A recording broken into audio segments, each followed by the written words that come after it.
June 2014, Lumiere Place Casino, St. Louis, Missouri, 5:30 in the afternoon. Outside, the sky is still bright, but inside, neon lights have taken over completely. Red, blue, purple, flickering as if this place refuses to acknowledge the existence of time. The slot machines ring out in steady rhythms, metallic chimes layered over electronic pulses, repeating until they are no longer just sounds, but a mechanical heartbeat feeding the entire casino floor. Gamblers sit shoulder to shoulder, eyes dull, fingers pressing buttons out of reflex, like breathing shadows. They are no longer searching for luck. They are waiting for a miracle that never comes.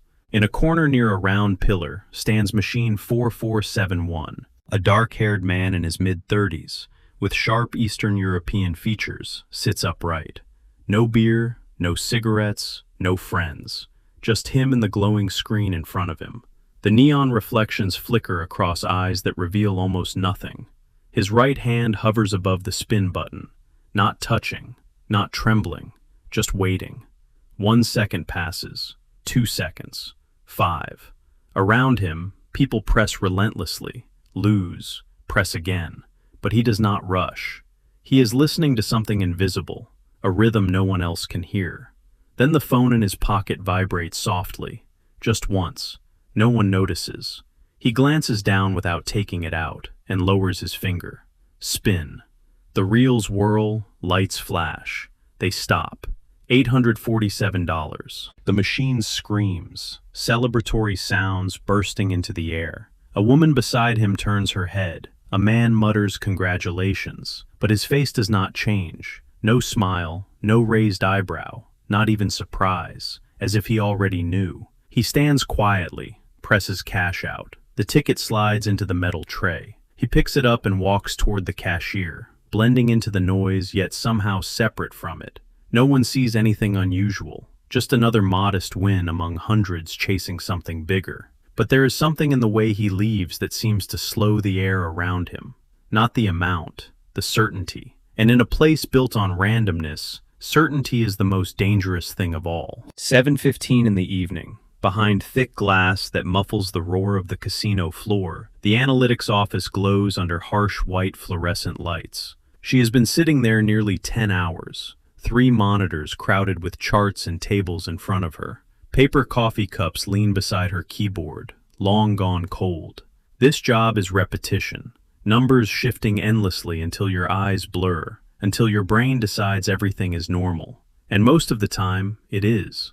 She clicks open the end-of-day report, exhales, ready to finish her shift. Then her eyes stop.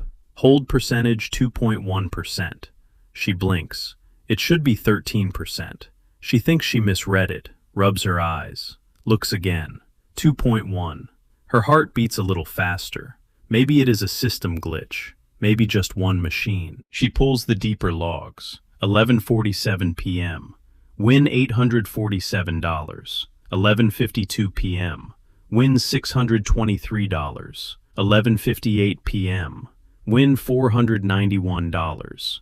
Exactly 5-minute intervals. She scrolls further. 6 machines. 90 minutes, nearly $19,000. Not one massive jackpot, small, precise hits, even, controlled, like a pulse. She leans back, exhaustion evaporating, replaced by something cold crawling along her spine.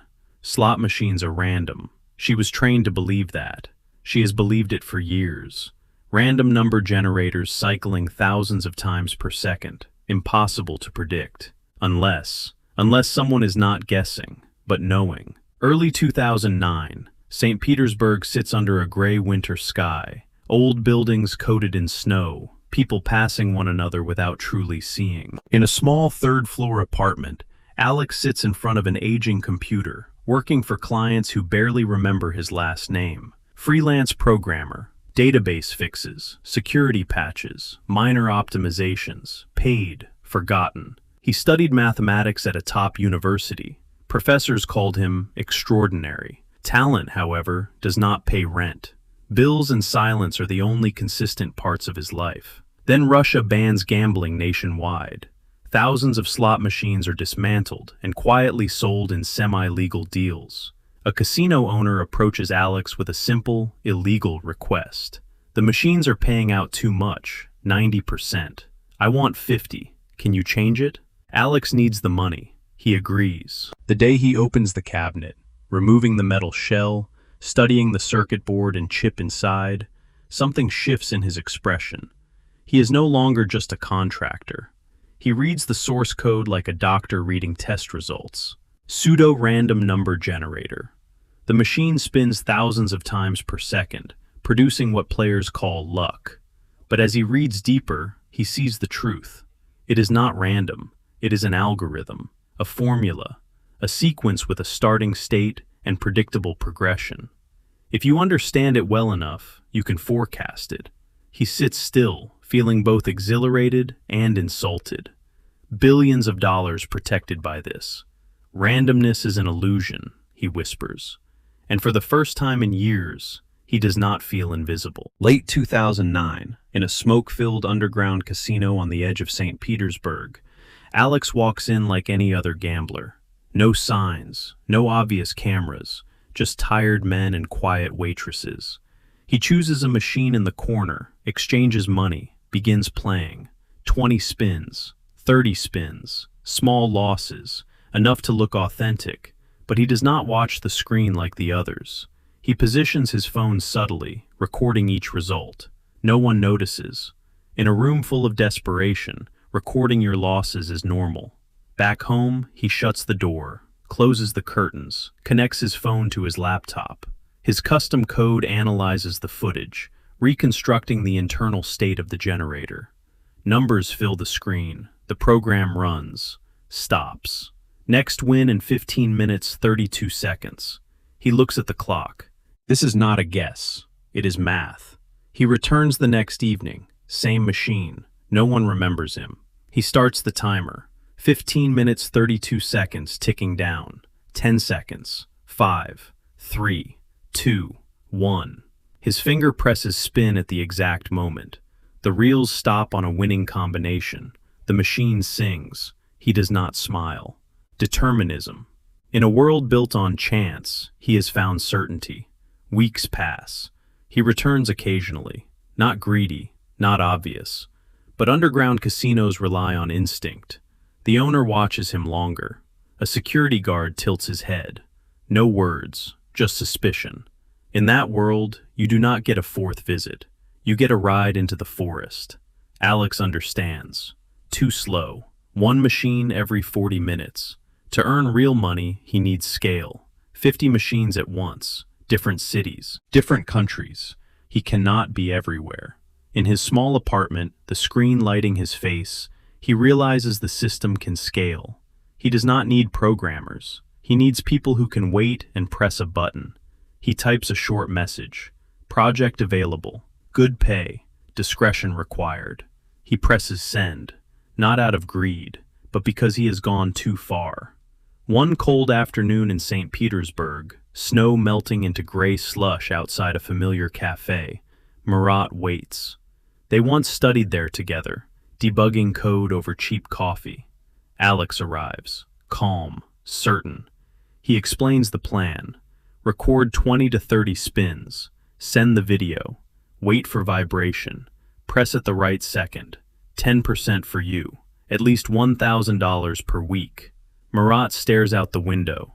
What if I get caught? Alex holds his gaze. You are just pressing a button. Murat knows it is not that simple, but he also knows Alex has always been the smartest person in the room, and this time, the room is much larger. Weeks later in Poland, Murat tests it. Record spins, sends footage, receives precise timestamps, returns, presses, wins. That weekend he counts 47,000 euros on a hotel bed, hands trembling slightly. In St. Petersburg, Alex watches real-time data flow in from multiple countries. He replaces the laptop workflow with a custom encrypted iOS app. No more long waits. 30 seconds processing. Teams expand. 4 people per city. $250,000 per week per team. For the first time, Alex is not fixing someone else's system. He is rewriting it.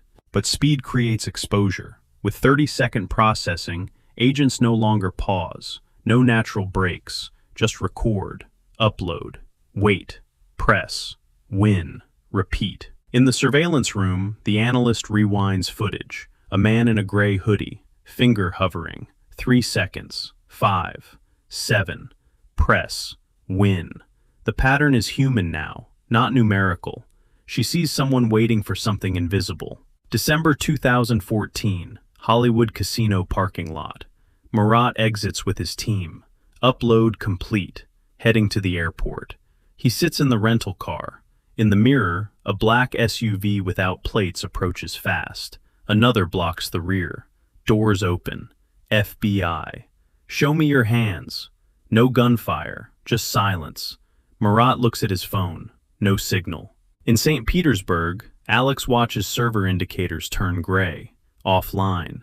Disconnected. He knows what it means. Murat raises his hands slowly. From the moment the phone lost signal, he was alone. Murat receives 2 years in federal prison, enough to pause a life. In his cell, he remembers the cafe and the words just pressing a button. Alex remains free in St. Petersburg, invisible, untouched. He writes an email to Aristocrat, detailing PRNG vulnerabilities. Consulting fee $30 million, a fraction of their risk. He wants acknowledgement. The reply arrives. Refused. Forwarded to authorities. No recognition. Later, a Wired article describes a sophisticated criminal network. No name, no face. In his dark apartment, Alex rereads Murat's last message from prison. Was it worth it? He does not reply. He watches the cursor blink and wonders, in a world that does not know you exist, whether being a genius still matters at all.